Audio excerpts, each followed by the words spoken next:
Korkan wabarakatuh. Shamarka huna jildarmo laka gamadani hinja. Api bareda tokkon gawade sin dhufe jira. Apichini iskono khananja. Warri beeytan warri hin beekne immoo irraa baratanii abdii qaba. Apicha hono kana raasora namni hin beekne hin jiru as keessa seentanii gabbufatanii. Awwaalni duraan gabbufatee jirachaaf open godheen seenaa jechuudha. Open godheen seenaa afaan bu'a. Open godheen seenaa.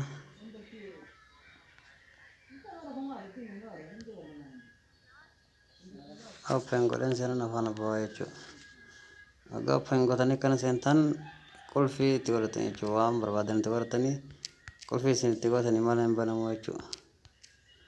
Awwaalni duraan itti godhatee jiru jecha seenaan isin barsiisa. Abbicha kana akkanatti raatee bitaan waan barbaadee jala jibachuu dandeessaa jechuudha. As jala suuraa kaayyataa jala viidiyoo kaayyataa kanammoo qulfii dawwaalatti godhata. Qulfii dawwaala waan barbaadee jechuudha. Aappii hundatti yoo godhachuu barbaadde asumarratti godhata. Kana hunda halaas yoo barbaadde sitti akka raayitii goota yoo barbaanne ni dhiiftaa jechuudha.